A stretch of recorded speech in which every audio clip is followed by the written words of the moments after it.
हम्म। छात्रों, हमें मालूम है अपने स्वास्थ्य के लिए हम हर रोज अपने शरीर की किस प्रकार से देखभाल करते हैं। अपना स्वास्थ्य ठीक रहने के लिए हमें क्या करना चाहिए, तो मुझे बताइए छात्रों। हाँ, हर रोज सुबह जल्दी उठना चाहिए और हाथ मुंह धोना चाहिए। और बताइए मुझे, हर तीसरे दिन नाखून को भी काटना चाहिए। ठीक है, ठीक है, ओके ओके। तो मेरे प्रिय छात्रों, आज हमें नाखून क्यों बढ़ते हैं इस पाठ के बारे में जानकारी लेनी है। नाखून क्यों बढ़ते हैं, इस पाठ के लेखक है आचार्य हजारी प्रसाद द्विवेदी। तो हम इन लेखक का थोड़े में परिचय देखेंगे। आचार्य हजारी प्रसाद द्विवेदी का जन्म 1907 उत्तर प्रदेश बलिया इस गांव में हुआ। इनकी मृत्यु 1989 उत्तर प्रदेश में ही हो चुकी थी। द्विवेदी जी हिंदी साहित्य के मौलिक निबंधकार, समालोचक का मतलब ये होता है गुण दोष को पारखने वाला, प्रतिपादन करने वाला, ऐसा समालोचक का अर्थ होता है। इसके साथ साथ इन्होंने उपन्यास भी लिखे हैं और इनका जो व्यक्तित्व बड़ा प्रभावशाली और स्वभाव बड़ा सरल और उदार था। ये बहुभाषिक लेखक माने जाते हैं। हिंदी, अंग्रेजी, संस्कृत और बांग्ला इन भाषाओं के भी वे बड़े विद्वान थे। इन भाषाओं में भी उन्होंने बहुत सा लेखन कार्य किया है। तो उन्होंने लिखे हुए कुछ किताबें हैं, कुछ निबंध है। पहला जो निबंध है अशोक के फूल, कल्पलता, ये दो निबंध उनके प्रसिद्ध है। इसी के साथ साथ बाणभट्ट की आत्मकथा पुनर्वा, ये उपन्यास भी उन्होंने लिखा हुआ है। तो प्रस्तुत पाठ में ये वैचारिक ऐसा निबंध है। इस निबंध में लेखक ने नाखून का बढ़ना एक पशुता की निशानी मानी है। पशुता यानी पशु यानी जानवर कहते हैं। तो ये पशुता की निशानी और एक बुराई का प्रतीक माना है। और तो यहाँ पर इस पाठ में लेखक के एक छोटे बच्ची ने ही उनसे एक प्रश्न पूछा, तो नाखून क्यों बढ़ते हैं। तो आइए देखिए, हम पाठ की तरफ बढ़ते हैं। बच्चे कभी कभी चक्कर में डाल देने वाले प्रश्न कर बैठते हैं। अल्पज्ञ पिता बड़ा दयनीय जीव होता है। मेरी छोटी लड़की ने जब उस दिन पूछ लिया कि आदमी के नाखून क्यों बढ़ते हैं, तो मैं कुछ सोच ही नहीं सका। लेखक के छोटी लड़की ने उनसे ही प्रश्न पूछा। अल्पज्ञ का मतलब होता है जो थोड़ा सा अल्पज्ञानी, उतनी जानकारी उस व्यक्ति को होती नहीं है। तो वैसे ही लेखक की लड़की ने लेखक से एक प्रश्न पूछा कि नाखून क्यों बढ़ते हैं।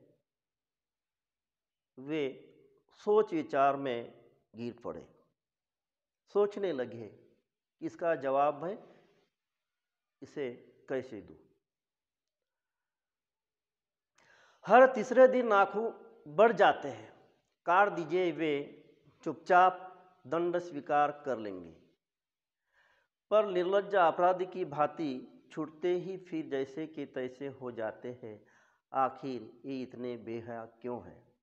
बेहया का मतलब होता है बेशर्म। दंड यानी सजा। इसका मतलब दूसरा भी होता है, शिक्षा भी होता है, लेकिन यहाँ पर शिक्षा जो गुनाह करता है, जो अपराधी होता है, जैसे उदाहरण के तौर पर चोर ने चोरी की और उस चोर को पुलिस ने पकड़ा और पकड़ कर वे पुलिस थाने लेकर चले जाते हैं तो उन्हें कड़ी से कड़ी सजा सुनाई जाती है। तो इसी प्रकार से यहाँ पर दंड यानी सजा। तो ये हर तीसरे दिन नाखून बढ़ते हैं, काट दीजिए, तो और भी तीसरे दिन वे बढ़ते हैं और दंड स्वीकार करने के लिए ये नाखून तैयार रहते हैं। जैसे बेशर्म, बेहया का मतलब होता है बेशर्म, भांति, तरह तरह। कुछ लाख ही वर्षों की बात है जब मनुष्य जंगली था, वन मानुष जैसा। वन मानुष यानी वन में रहने वाला मानुष, ये भी कह सकते हैं। जैसे बंदर की एक प्रजाति होती है, बंदर की एक प्रजाति, वन यानी जंगल। कुछ लाख वर्षों की एक बात है जब मनुष्य की अवस्था, वन में रहने वाले जो पशु होते हैं, बंदर होते हैं, उन पशुओं की तरह मनुष्य की अवस्था थी। इस पशु की तरह वह अपना जीवन जी रहा था। ऐसी हालात उस समय मनुष्य की थी। तो इस जंगल में रहने वाले पशु की तरह रहने वाले इंसान को देखिए, उसे नाखून की जरूरत थी। उसकी जीवन रक्षा के लिए नाखून बहुत जरूरी थे। असल में वही उसके अस्त्र थे, दांत भी थे, पर नाखून के बाद ही उनका स्थान था। ये जंगल में रहने वाला वन मानुष यानी एक बंदर की प्रजाति या बंदर के तरीका ही उसका बर्ताव था। और इस वन मनुष्य को नाखून की क्यों जरूरत थी? अपनी रक्षा के लिए। और इतना ही नहीं, उसके अस्त्र ही बना कर उसका उपयोग वह करता था। दांत थे,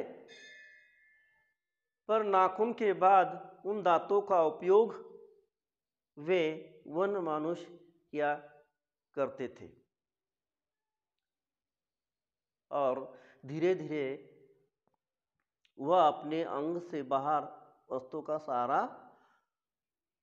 लेने लगा। उसने हड्डियों के भी हथियार बनाए। मनुष्य धीरे धीरे और आगे बढ़ा।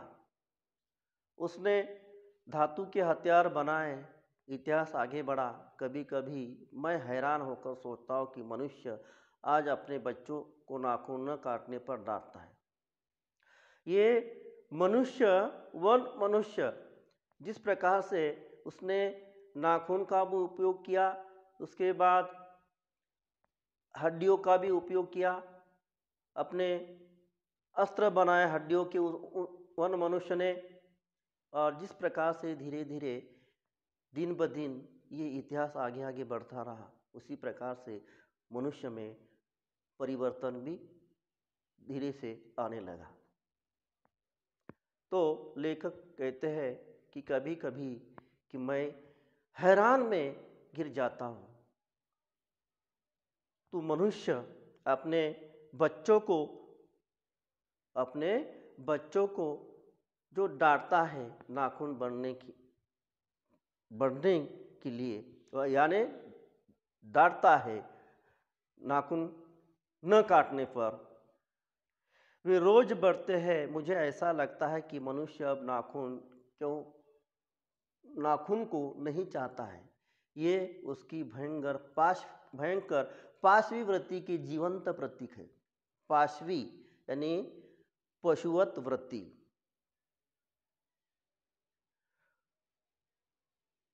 अब मनुष्य नाखून क्यों नहीं चाहता? ये बढ़ते हैं, उसकी भयंकर पाशवी वृत्ति के जीवंत प्रतीक है ये नाखून का बढ़ना। मनुष्य की पशुता को जितनी बार भी काट दो वह मरना नहीं जानती। पशुता और इंसानियत में फर्क होता है। पशुता यानी जो पशु की वृत्ति, जानवर की वृत्ति, इंसान होकर भी उसमें अच्छा क्या है बुरा क्या है ऐसा वह नहीं समझ पाता, इस वृत्ति को ये पशुता की वृत्ति कहा जाता है। जैसे जानवर जंगल में रहते हैं और जिस प्रकार से उनका बर्ताव होता है उसी प्रकार जब मनुष्य का बर्ताव होता है, उसकी जो रहन सहन होती है, तो वह एक पशुता की वृत्ति मानी जाती है। देखिए, अगर आदमी अपने शरीर की, मन की और वाक की अनायास घटने वाली वृत्तियों के विषय में विचार करे तो उसे अपनी वास्तविक प्रवृत्ति पहचानने में बहुत सहायता मिले। वाक यानी अपनी जो भाषा है, अनायास यानी अचानक, अपने आप। अगर आदमी अपने शरीर की, मन की और वाक की अनायास घटने वाली वृत्तियों के विषय में विचार करे तो उसे अपनी वास्तविक प्रवृत्ति पहचानने में बहुत सहायता मिले। शरीर, मन, अपनी भाषा, इसमें जो घट होती है, इसके विषय में जब मनुष्य विचार करता है तो वास्तविक प्रवृत्ति पहचानने के लिए बहुत सी सहायता इंसान को मिल जाती है, ऐसा यहाँ इस निबंध में लेखक ने कहा है। मनुष्य की नख बढ़ा लेने की जो सहजात वृत्ति है वह उसके पशुत्व का प्रमाण है। वह उसके पशुत्व का प्रमाण है। यानी मनुष्य की नख बढ़ा लेने की जो सहजात वृत्ति है वह उसके पशुत्व का प्रमाण है। यानी नाखून बढ़ाने की जो वृत्ति है वह उसके पशुत्व का प्रमाण यानी सबूत है। उन्हें काटने की जो वृत्ति है वह उसकी मनुष्यता की निशानी है। बढ़ाने की वृत्ति को पशुत्व का प्रमाण माना है और जो काटने की जो प्रवृत्ति है वे मनुष्यता की निशानी मानी गई है। मेरा मन पूछता है किस ओर बढ़ रहा है, पशुता की ओर या मनुष्यता की ओर, अस्त्र बढ़ाने की ओर या अस्त्र काटने की ओर। मेरी निर्बोध बालिका ने मानो मनुष्य जाति से ही प्रश्न किया है, जानते हो नाखून क्यों बढ़ते हैं? यह हमारी पशुता के अवशेष है। मैं भी पूछता हूँ, जानते हो यह अस्त्र शस्त्र क्यों बढ़ रहे हैं? यह हमारी पशुता की निशानी है। जब मनुष्य किस ओर बढ़ रहा है, जो प्रश्न लेखक के सामने गिर चुका है, पशुता की ओर या मनुष्यता की ओर, या अस्त्र बढ़ाने की ओर या अस्त्र काटने की ओर, तो लेखक की छोटी लड़की ने जो निर्बोध है, अज्ञानी है, उतनी वह जान भी नहीं सकती है। ये प्रश्न पूरे मानव जाति को ही, एक इंसान के लिए नहीं, पूरी मानव जाति के लिए उनकी लड़की ने ये प्रश्न किया है। नाखून का बढ़ना, नाखून क्यों बढ़ते हैं? ये हमारी पशुता के, नाखून का बढ़ना है पशुता के अवशेष माने गए हैं।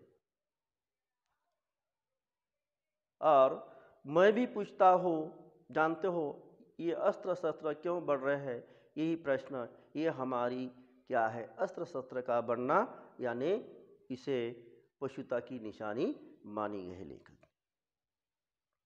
स्वराज होने के बाद स्वभावतः ही हमारे नेता और विचारशील नागरिक सोचने लगे हैं कि इस देश को सच्चे अर्थ में सुखी कैसे बनाया जाए।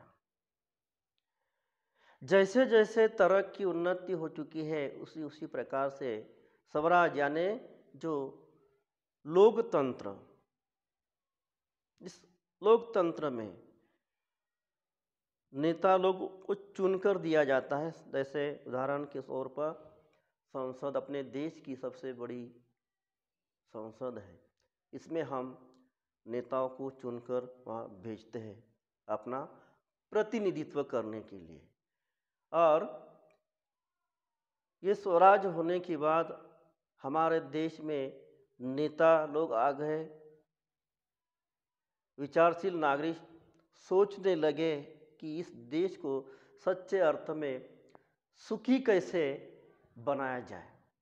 यानी इस जैसे प्रगति हो चुकी है उसके बारे में तरह तरह के विचार आ रहे हैं कि देश को आगे कैसे लिया जा सकता है।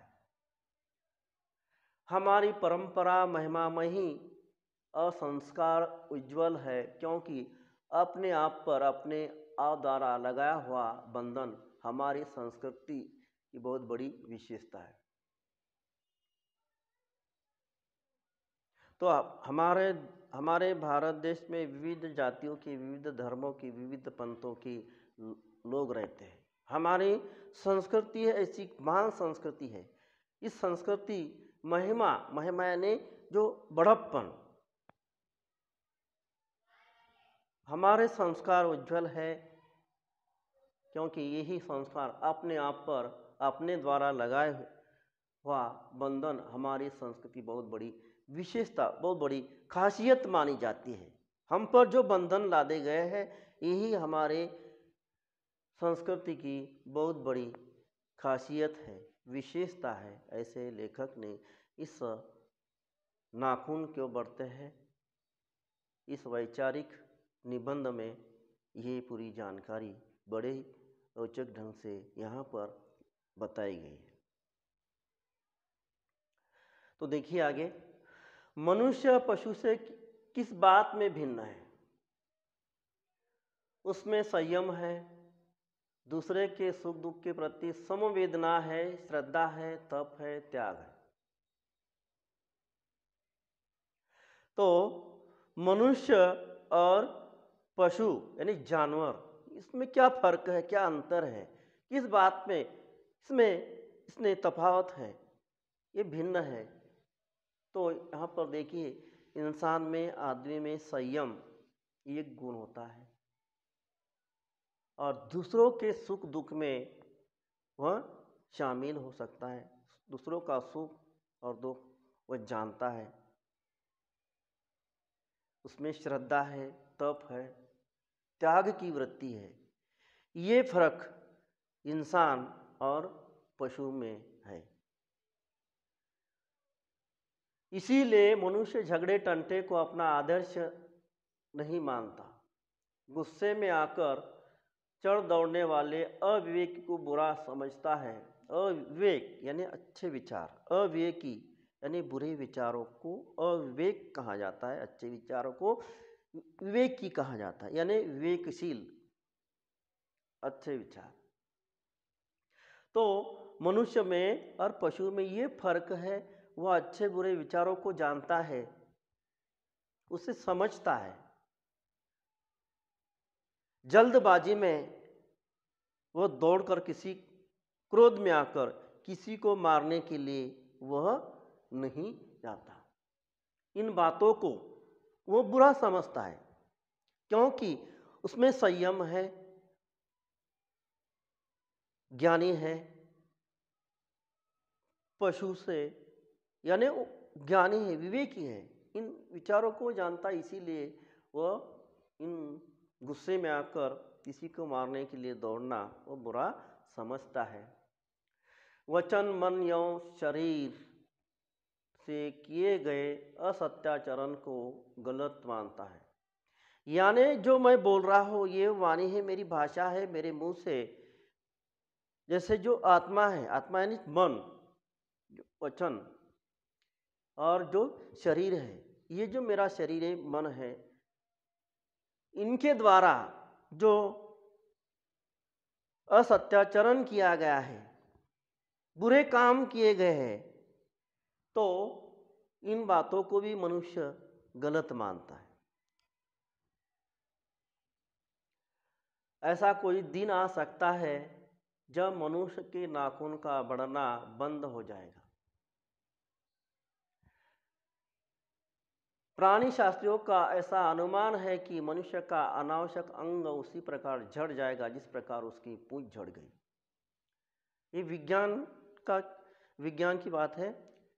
प्राणी शास्त्र जो प्राणियों के ऊपर जांच रिसर्च करने वाले जो संशोधक होते हैं, उनका अनुमान यानी अंदाज, जो जिसकी आवश्यकता मनुष्य के लिए होती है और जिसकी आवश्यकता मनुष्य के लिए जरूरी नहीं है, ऐसा जो शरीर का जो अवयव होता है वह अपने आप झड़ जाएगा। इसी प्रकार से मनुष्य की पूंछ झड़ गई कहते थे, यानी विज्ञान में, क्योंकि जैसे जैसे इंसान की तरक्की हो गई उसी प्रकार से धीरे धीरे वह, जैसे जंगली अवस्था में था या बंदर की अवस्था में, उसे उसके पूंछ की आवश्यकता ही नहीं थी और वे अपने आप झड़ गई। ऐसे प्राणी शास्त्रों का कहना है। इस निबंध में भी ये विज्ञान के भी कुछ उदाहरण लेखक ने दिए हैं। उस दिन मनुष्य की पशुता भी लुप्त हो जाएगी। लुप्त यानी गायब हो जाना। शायद उस दिन वह मरणास्त्रों का प्रयोग भी बंद कर देगा। नाखून का बढ़ना मनुष्य के भीतर की पशुता की निशानी है, यानी नाखून का बढ़ना मनुष्य के अंदर की जो एक पशुता की निशानी मानी जाती है। जैसे नाखून हमारे लिए भी खतरनाक साबित हो सकते हैं, स्वास्थ्य के लिए ठीक नहीं है नाखून का बढ़ना। जैसे नाखून बढ़ते तो हमें हर 2 या 3 दिन में उसे काटना आवश्यक होता है। वह जो नाखून को बढ़ देता है वह मनुष्य नहीं तो वह पशु है। पशु की तरह उसका व्यवहार माना जाता है, समझा जाता है, और उसे नहीं बढ़ने देना मनुष्य की अपनी इच्छा है, अपना आदर्श है। और अपनी इच्छा के अनुसार मनुष्य में जो घृणा है, जो अनायास बिना सिखाए आ जाती है, वह पशुत्व का द्योतक है। द्योतक यानी प्रमाण, चिह्न। घृणा यानी नफरत, तिरस्कार। अनायास यानी अपने आप चले आना। तो ये जो मनुष्य के अंदर घृणा की वृत्ति होती है, जो तिरस्कार की वृत्ति होती है, वे बिना सिखाए उसमें आ जाते हैं। अच्छे बुरे गुण मनुष्य के अंदर बिना सिखाए आ जाते हैं। वही क्या है, पशुत्व का एक प्रमाण है, सबूत है उसके। अपने को संयत रखना, दूसरे मनोभावों का आदर करना मनुष्य का स्वधर्म है। बच्चे यह जाने तो अच्छा हो कि अभ्यास और तप से प्राप्त वस्तुएं मनुष्य की महिमा को सूचित करती है। तो बच्चे ने ये जानना चाहिए, अभ्यास और तप से वह और सब कुछ प्राप्त कर सकता है। मनुष्य की चरितार्था प्रेम में है, मैत्री में है, त्याग में है। अपने को सबके मंगल के लिए निशेष भाव से दे देने में है। नाखूनों का बढ़ना मनुष्य की उस अंध सौजात वृत्ति का परिणाम है जो उसके जीवन में सफलता ले आना चाहती है। उसको काट देना उस स्वनिर्धारित आत्मबंधन का फल है जो उसे चरितार्थ की ओर ले जाती है। नाखून बढ़ते हैं तो बड़े, मनुष्य उन्हें बढ़ने नहीं देगा।